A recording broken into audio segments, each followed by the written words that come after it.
Hola, ¿qué tal? Bienvenidos un día más, bienvenidos a Desde Linux con Amor. Soy José Cortés y hoy os quiero mostrar un vídeo diferente. Es un vídeo en el cual cuento mis vivencias con la informática, no con Linux, sino con la informática en general. Y es que desde que yo empecé con la informática hasta hoy ha pasado muchísimas cosas.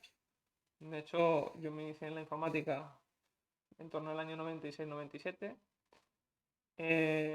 y muchas cosas han ocurrido desde entonces.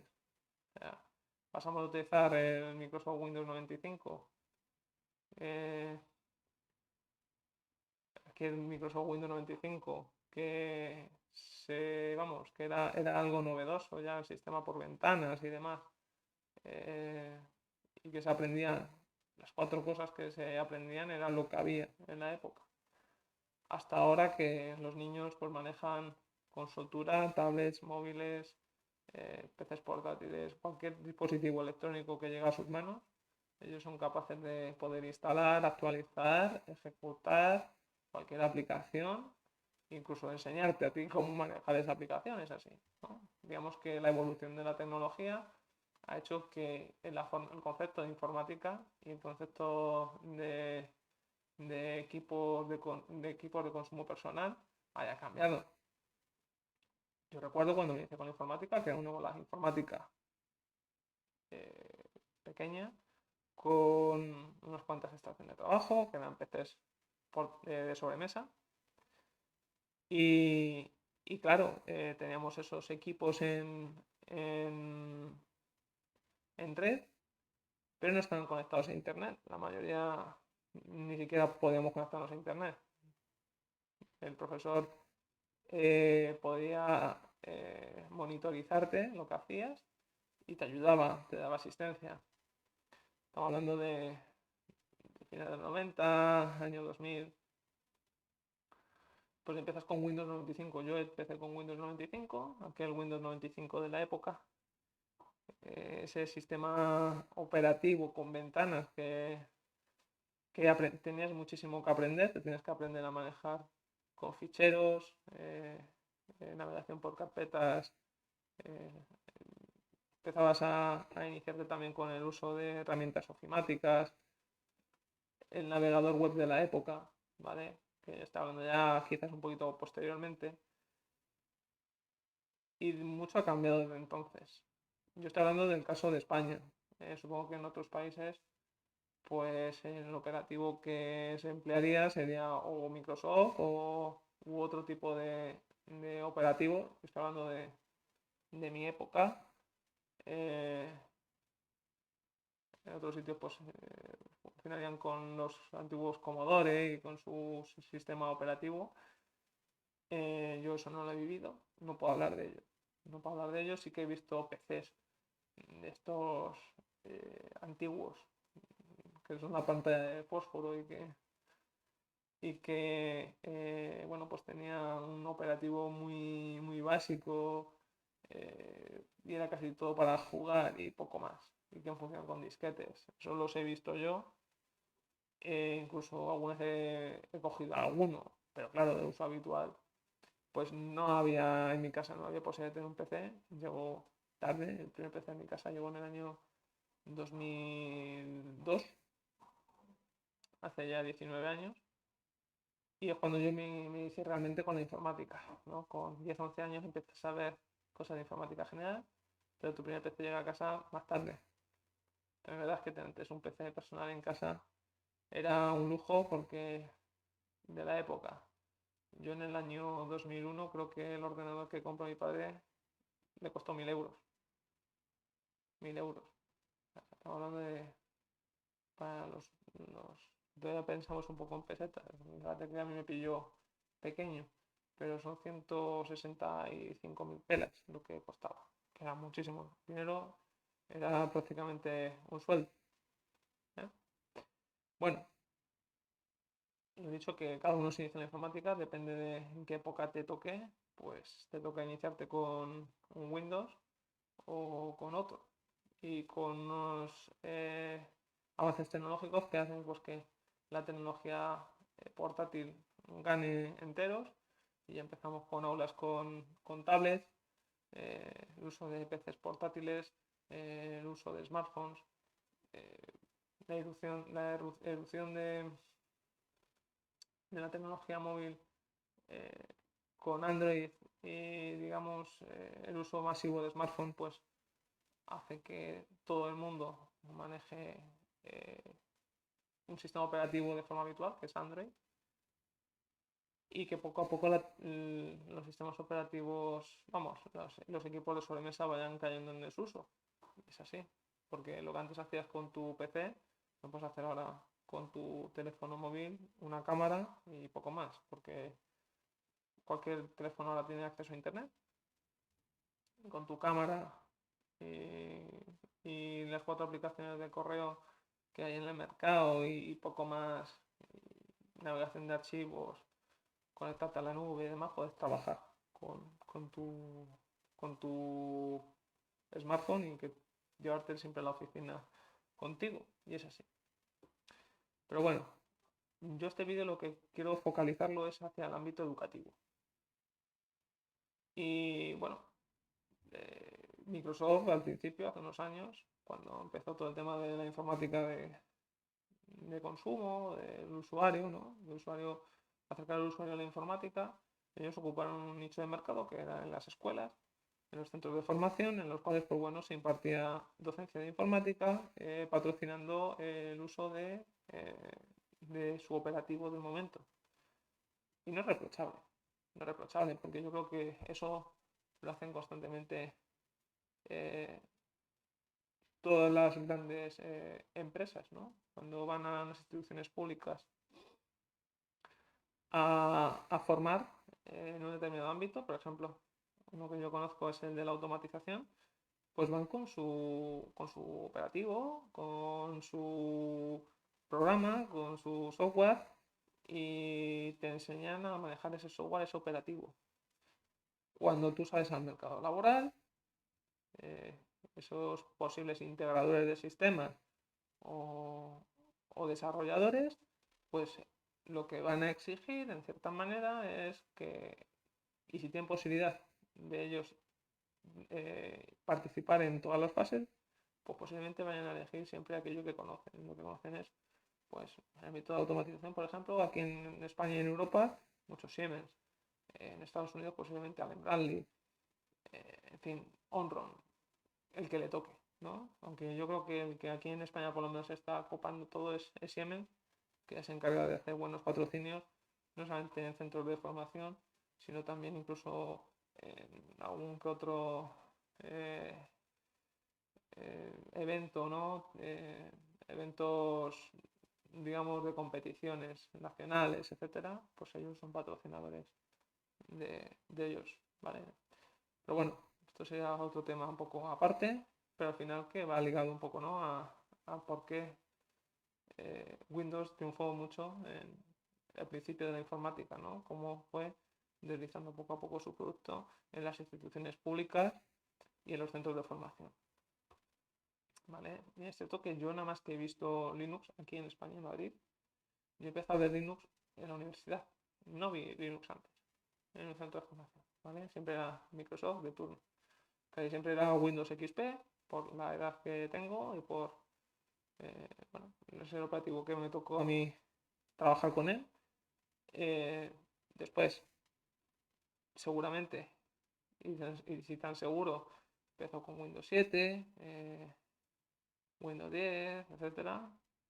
Y yo creo que todos los centros de formación están empleando Microsoft, ¿vale? De hecho, algo que incluso se acusa bastante es que las instituciones públicas pagan un dineral por tener soporte de Microsoft y en ciertos países como en Alemania pues se está empezando a utilizar tecnologías Linux para abaratar costes,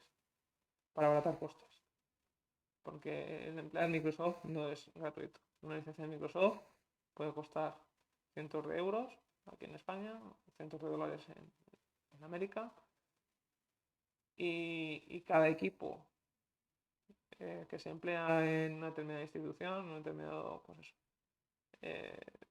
cada equipo suma Y tener una licencia de Microsoft y una licencia de Office 365 y una licencia de tal, al final son muchos costes acumulados que a una empresa le puede suponer o a un estado le puede suponer un gasto muy alto.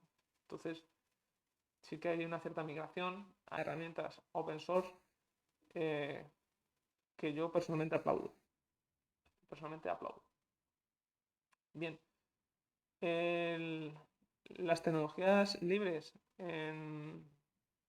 ver si dónde está el ratón. Aquí. Las tecnologías libres en la actualidad están ganando enteros, sobre todo porque hemos llegado a una situación en la que la economía mundial no favorece que todo el mundo tenga accesible este tipo de equipos y la posibilidad de tener licencias con estos equipos.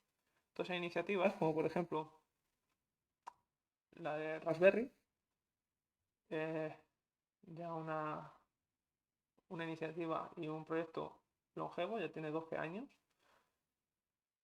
y en el cual, pues bueno, el señor Upton, que es el principal valedor del proyecto Raspberry, ha acercado la informática a, a todos, ¿vale? Con sus pequeños pequeñas Raspberries, podemos ver perfectamente cómo una Raspberry, como por ejemplo esta de aquí, una Raspberry Pi, eh, empezamos a utilizar eh, ordenadores, mini ordenadores de bajo coste y que pueden solucionar el 85% de las necesidades que pueda tener una persona, o sea, o el 100%.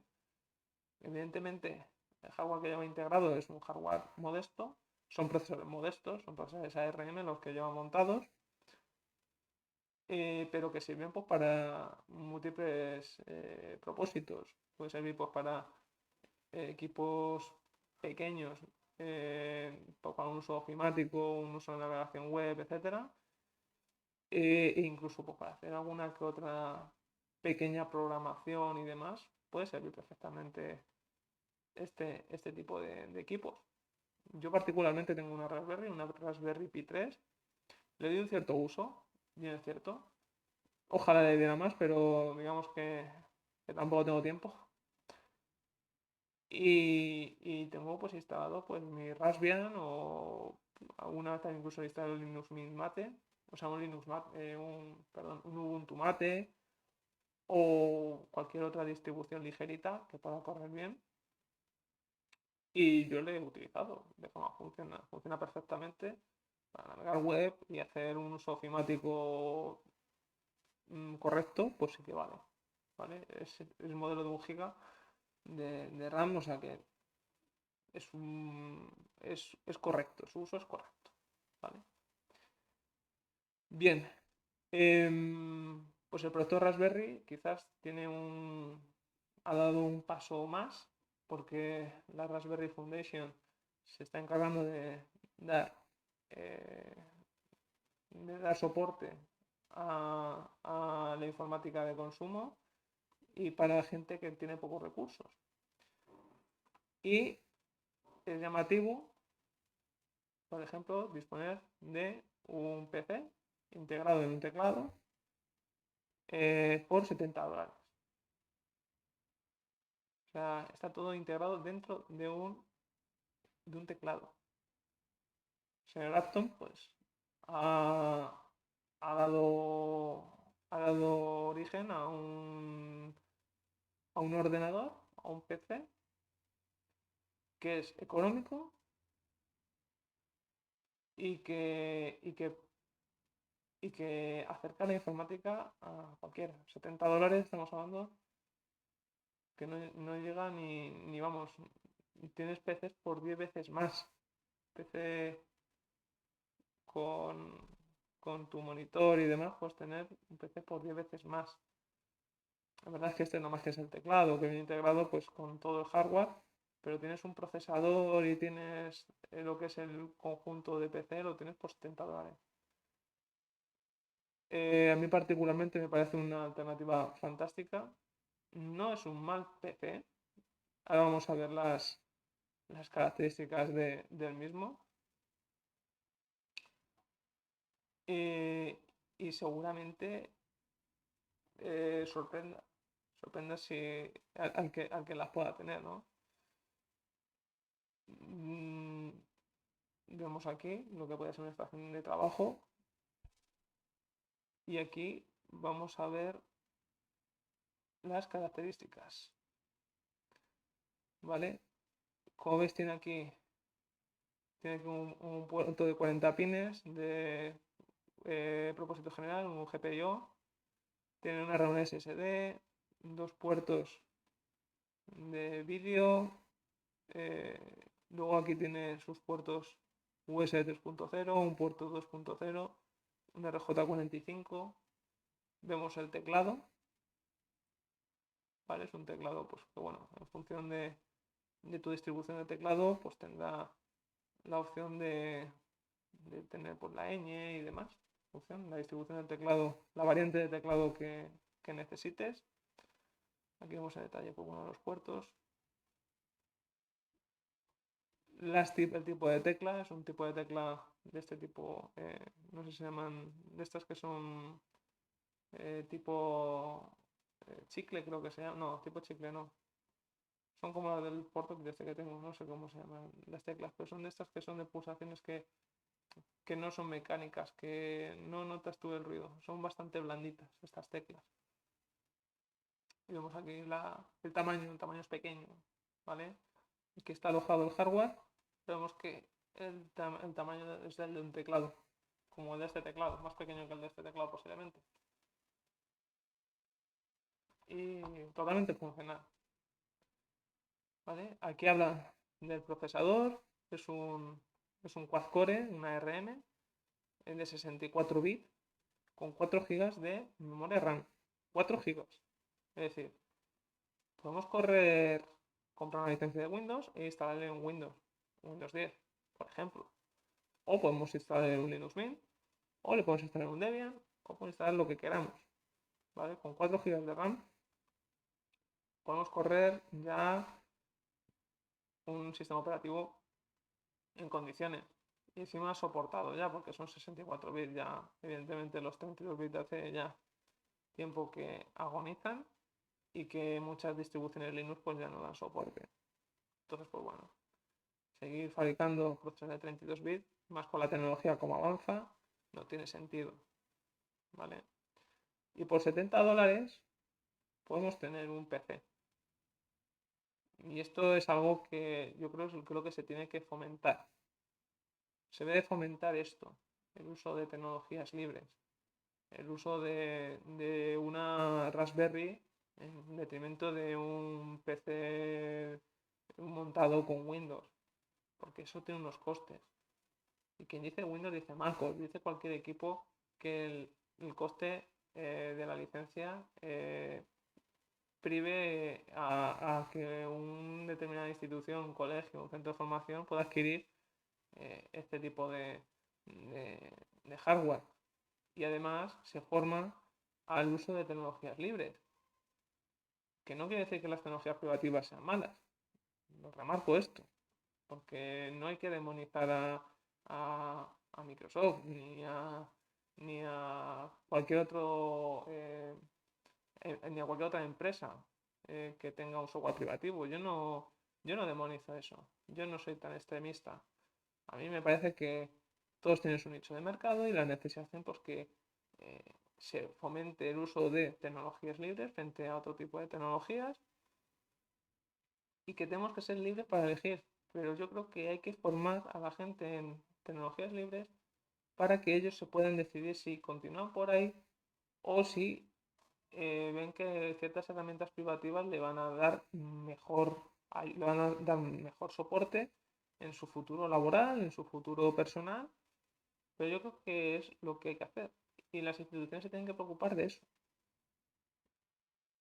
que son los que forman. Me refiero en instituciones públicas. En instituciones privadas, evidentemente ya estás pagando tú ya por tu formación. Ya eliges tú, si el centro en el cual quieres que tus hijos se formen, se formen en tecnologías libres o en tecnologías privativas. Y con esto no digo que lo público sea mejor que lo privado, ni al revés, ahí ya no entro. Yo lo que digo es que cada uno luego en el futuro será libre de decidir si quiere continuar con tecnologías libres o si se pasa a herramientas privativas. Es lo único. Y estas iniciativas de código libre, código abierto, aunque evidentemente tienes que pagar por el hardware, no es gratuito, evidentemente, pero el universo de posibilidades que te ofrece adquirir una Raspberry Pi, ya sea esta o cualquiera de otras, yo tengo una Raspberry Pi 3, pues te abre un universo que no te abre un PC, porque te permite cacharrear mucho más, te permite introducirte dentro de los componentes eh, y te permite, pues bueno, te permite abarcar un camino que con Microsoft seguramente que va en una dirección y aquí se abre hacia los laterales, que es lo que realmente importa, ¿no? Que la visión que te ofrece, eh, que te puede aportar el uso de este tipo de equipos es mucho mayor que el que te puede ofrecer utilizar operativo de Microsoft. Por poner un ejemplo, que dice Microsoft, dice Mac o dice otras alternativas que no son de código abierto y que no te permiten indagar en las tripas del equipo que tienes. Pues nada más, era un vídeo, se me ha quedado un pelín largo, pero os quería contar un poco esto, ¿no? De las iniciativas de código libre, código abierto, proyectos muy interesantes. Os dejaré el enlace a la página web de Raspberry y al artículo este que celebra los 12 años ya de Raspberry y su incursión en- en la educación. Y nada, pues si tenéis posibilidad de adquirir una Raspberry, ya sea para vosotros o para donar en una institución pública y demás, pues yo os animo a que lo hagáis. Y nada, si tenéis ganas, podéis incluso bajar de la página web de Raspberry, podéis descargaros, por ejemplo, el Raspberry Pi OS o la versión desktop y ejecutarla, por ejemplo, en una máquina virtual para que veáis que el proyecto Raspberry es mucho más. Es mucho más que montar hardware, sino que también es un operativo funcional eh, adaptado a ese hardware, aunque podéis estar en la distribución que queráis. Creo que estas están basadas en Debian. Y nada, os animo a que utilicéis herramientas libres y que Raspberry es una muy buena opción. Nada más, nos vemos en un próximo vídeo.